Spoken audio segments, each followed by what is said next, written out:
years back, there was this debate about shisha smoking, whether it's actually harmful. Some people call it flavored smoke. You know, the guy is just smoke that you're inhaling. And there was a report that came out that one puff of shisha is about 100 cigarettes. Our bodies are organic, and whatever it is that is not organic shouldn't actually go into it. And then smoke in its own, when it goes into your system, does a lot of damage. It's like oxygen that you take, for example. There's a reason why you have to pass out another set of air to go out of your system. It's not meant to just stay there. There's the smoke-free component of the law that actually bans smoking in public places. You would have seen signs at airports or public places about, oh, you cannot smoke here, you cannot do this, in public. But I don't want to tag any organization, but you find people breaking this part of the law. And in terms of, even enforcement, there is no will from anybody. So a whole lot of us are still exposed to secondhand smoking, which is not supposed to be. So if government steps up their commitment, they are doing their best. But what everybody needs is, if there is a right, level of funding for, tobacco control, we'll get to a state where we will be able to compare ourselves to other model countries, across Africa and the rest of the world.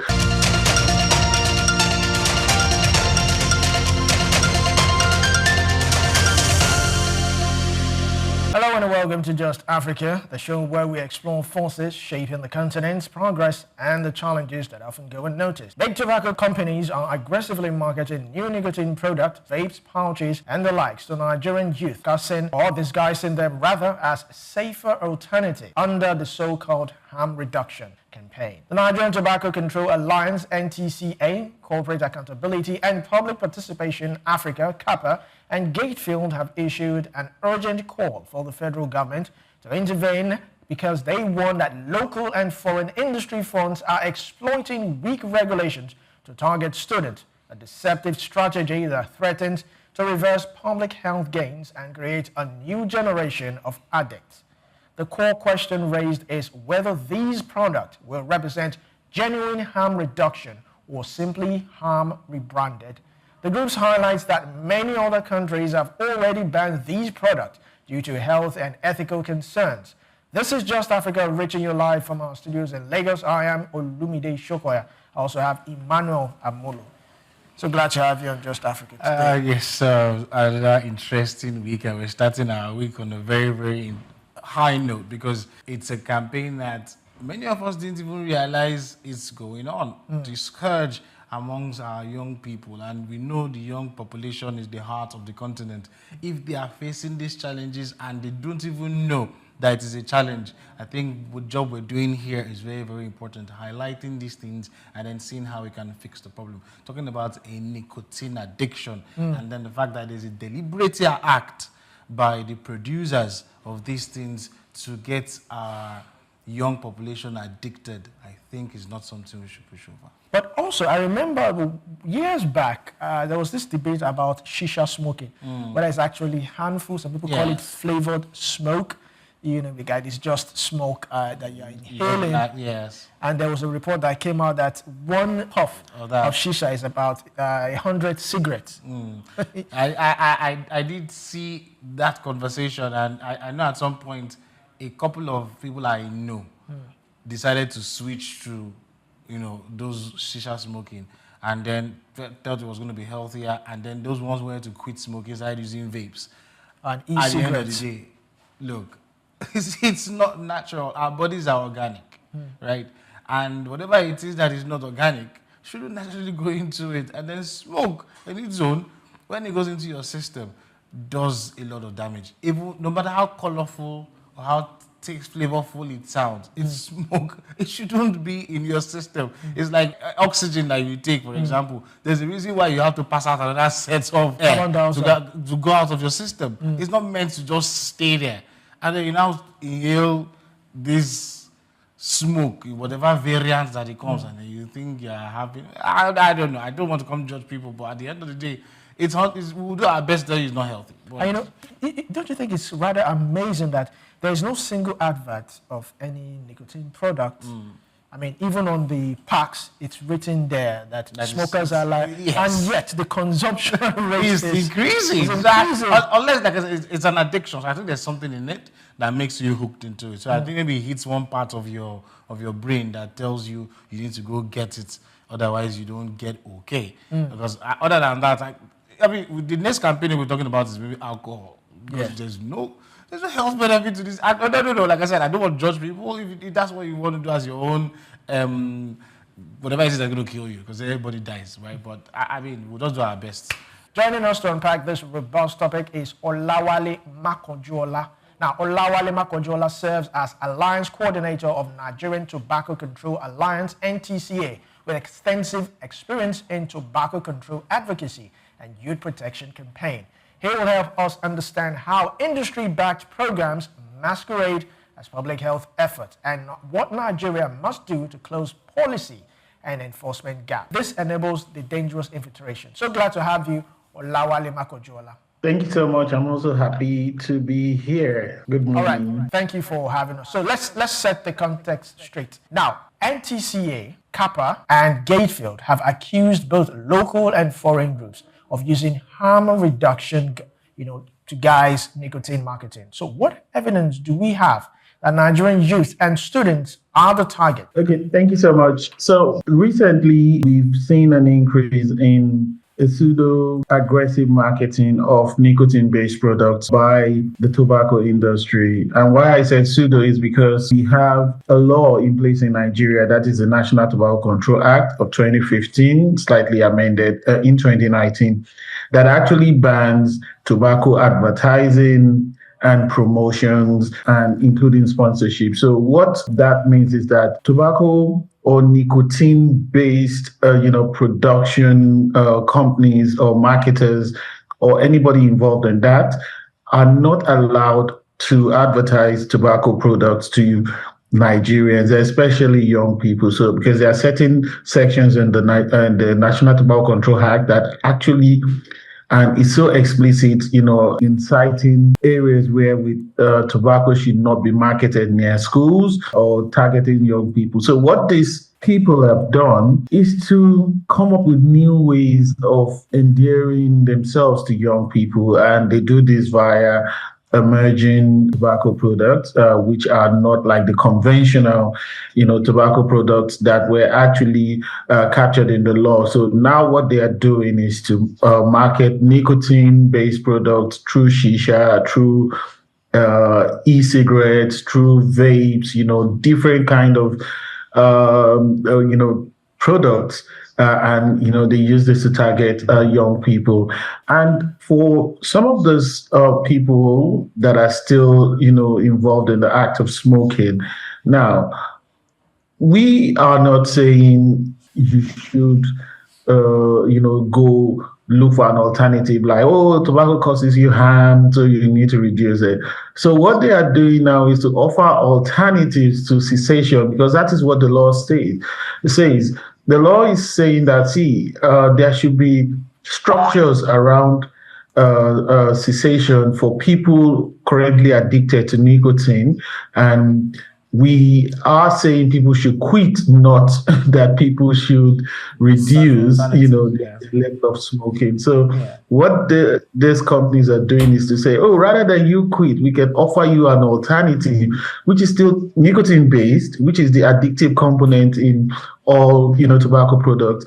And they are using that as an alternate to people like, okay, you cannot be addicted to the conventional, cigarette, but you can be addicted to this. So this is more slightly, this is less dangerous. And that is an anomaly in our own, opinion. And we think it's another form of marketing alternatives, to young people. And they are actually doing that, by organizing fake and, seminars, trying to work, with people both in the inside and outside of government into saying, oh, you don't need to get so much involved in cessation. You can actually do offer harm reduction in place, which is actually a false narrative. And that is why the Nigerian Tobacco Control Alliance, Corporate Accountability and Public Participation in Africa, and of course Gatefield, who are stakeholders in the tobacco control movement in Nigeria actually stood against that. That is why we are standing against, this position, by the tobacco industry in targeting young people. I understand what the campaign is all about. You are not up for reduction. You are up for total quitting, eradication of it. But even among drug addicts in rehab, the progress is slow. It's a gradual process. And these companies are saying, okay, we are promoting reduction, harm reduction. But you're saying quit automatically. Don't you think that's rather too high to aim? If you look at it, we're aiming too high by saying just quit it instead of reduce it and try and find how you can automatically quit. So the one thing we should make clear about their narrative of harm reduction is and cessation. So what cessation actually says is that you can stop smoking, the nicotine addiction, and there are actually cessation programs that, just like when you are doing rehabilitation for people involved in narcotics. So cessation programs are actually lined up. There are cessation clinics that will offer you, drugs that will reduce tobacco or let me say nicotine addiction within your system through a couple of weeks that will lead you to that point where you feel that you do not need that nicotine addiction. However, harm reduction is simply saying that, instead of you to stop smoking cigarettes, you can actually switch to this, which is actually less addictive like nicotine. So it's more like, don't smoke, but you can actually take this. So it's an alternative. But the word harm reduction says that, this one is not as dangerous as the conventional tobacco product. So, there is nothing new, that it's not the same as a narcotic rehabilitation, program. It's like somebody involved in marijuana and you're saying, I can offer you something less, potent than marijuana. So you don't have to take, the other one, but you can take this one instead. That's basically what this industry is marketing to young people. And aside from using harm reduction as a cover, they are also branding this so-called harm reduction, alternatives tied to harm reduction in such a way that young people are actually endeared, they're attracted, to this, nicotine-based alternatives are now being marketed as fancy, there are some marketed as fancy pens, some like, lipsticks or, makeup products, some are branded as candy based or flavored tobacco and all of that. So these are some of the things that we are actually campaigning against. There must be a stop, to this covert or illegal way of targeting people and offering them, nicotine alternatives compared to the conventional, products. Part of the campaign runs through a Sweden model. I think Quit Sweden model. Please run us through that model and why you think Nigeria needs to adopt it or why we haven't adopted it. Globally, the tobacco problem has always been there. And, unlike in the global south where we are, the global north and, some of these advanced countries have actually had their own fair share of, the tobacco problem. And according to the Framework Convention on Tobacco Control, it's a global document led by the WHO where countries actually signed up to reduce, the tobacco prevalence, across the world, and each country that actually signed up and domesticated that framework convention on tobacco control. So Sweden was one of those countries that actually keyed into domesticating the FCTC, and they went hard on, the industry involved in that business because it's a multi-million-dollar industry. So what Quit Like Sweden actually offered was the model in Quit Like Sweden, which was contextual to them, but in terms of actual data around that, the Quit Like Sweden model did not actually prove that, there was a reduction in, smoking rates in, amongst their population, not because of the program, but rather because of the strong tobacco control laws in place. So a lot of data manipulation are taking place, but the industry are two-faced. They will say, "Oh, we're working with authorities, in reducing, the numbers." However, they also come up with that strategy of offering alternatives. So according to their claims, which we have verified, is like, oh, the quit like Sweden model, which they are offering to Nigeria, or which they're asking, Nigeria to adopt, actually helped in reducing the smoking rate in Sweden. Actually, that is false. Smoking rate in Sweden actually happened because of the government's determination, in enforcing strong tobacco control laws, in Sweden, not because of the quit like Sweden model. So, and in the industry have lobbies, they have public relations strategies.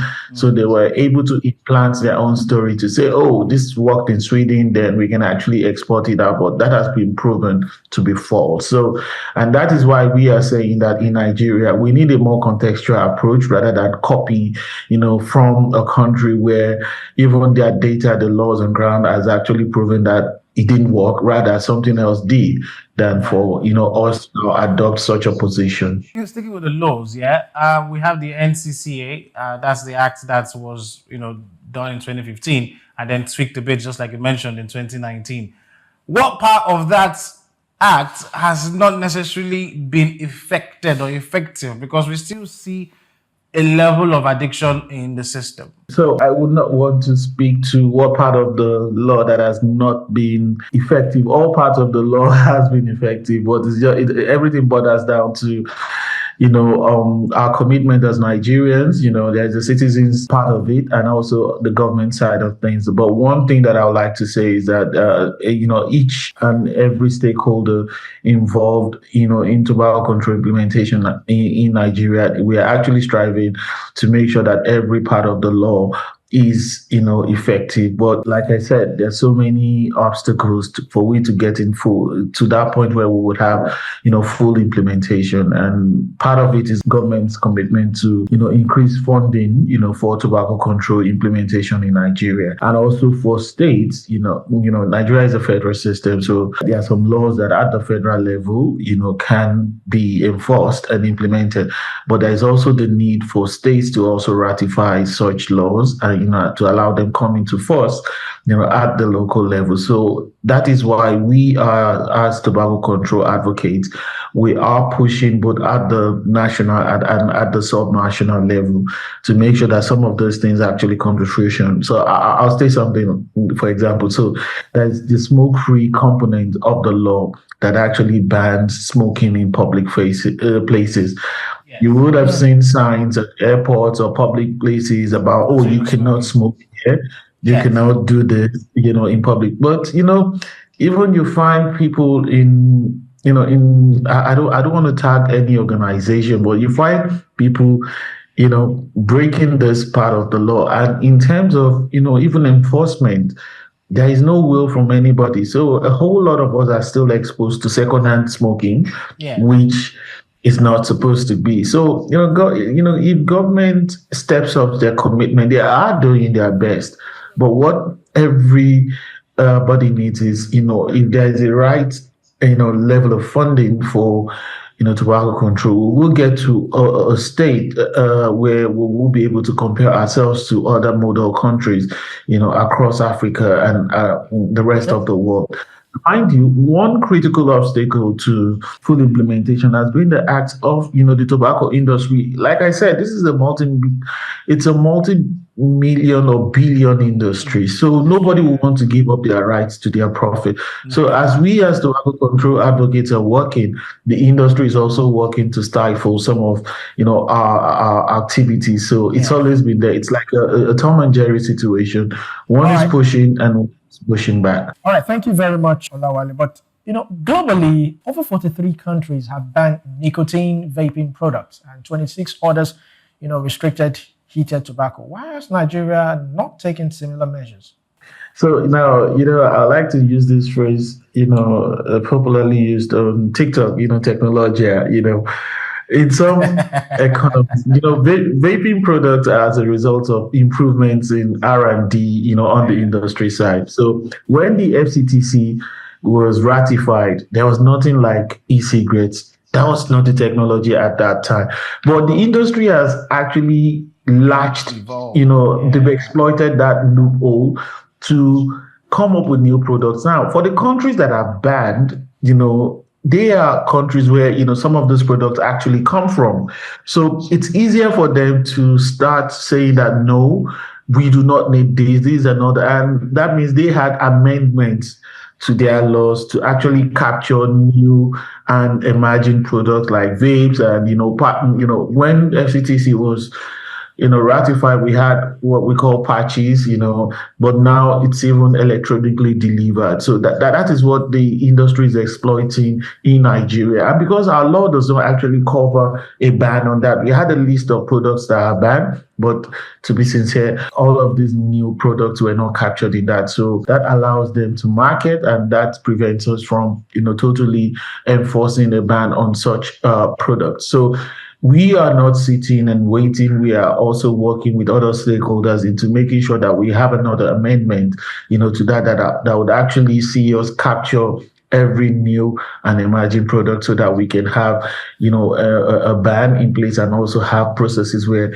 it will be enforced and implemented. All right. So if I may ask, what weaknesses in enforcement or regulatory oversight make Nigeria particularly vulnerable to some of these factors? Okay. So we need stronger, stronger law. We need a more determined approach, to implementation. We need stronger enforcement on the side of regulatory agencies. We also need, more commitment, from, regulatory agencies in trying to prevent the industry from gaining more influence. And on the citizen side, we also need, for us to be more informed about our rights, in the case of, smoking and other related practices around us. So that is what we need. So every law will have its own weakness, but our citizens, our commitment is more important in making sure that it works. I like the fact that you came through the citizens part, because at the end of the day, regular parlance, many of us just have coconut head, right? So if you have on the package of a cigarette, for example, and then it says this product is dangerous to your health. Advertising, they ban it to a certain time, so kids don't have it, and yet it is still there. What else can we do other than just banning advertising, right? Or, for example, limiting the access to it? What else can be done? Sorry, I was muted there. I think the best we can do is for us to continue as now. I'll speak to everybody, as stakeholders, to understand why control is very, very important. And we as advocates, we have not stopped talking about the need for better implementation. We have not stopped talking about the need, for us to do better, more investment, strong, taxation. Because one of the things that we feel government can do better is if we have strong taxation policies, especially around these products. If it's more expensive to buy, a whole lot of people will look at their pockets and say, no, I'd rather not smoke, I'd rather eat. But because some of those products still come very cheap, and that's why people still, go for them. So if all of those things are considered, and as citizens, it will also be nice, for us to start putting, remembering that, okay, if I am at the airport or a bus station, I don't need to expose, people, to my own, selfish, desires. And also, in reducing tobacco will save government a lot of money. We've seen a surge in cases of cancer, so we can actually, use this as a moment, for us to reduce, the burden of, tobacco on our public health system. So these are some of the things that we should consider. Thank you very much, Olawale Makojola, for your insight, and of course, thank you for joining Just Africa.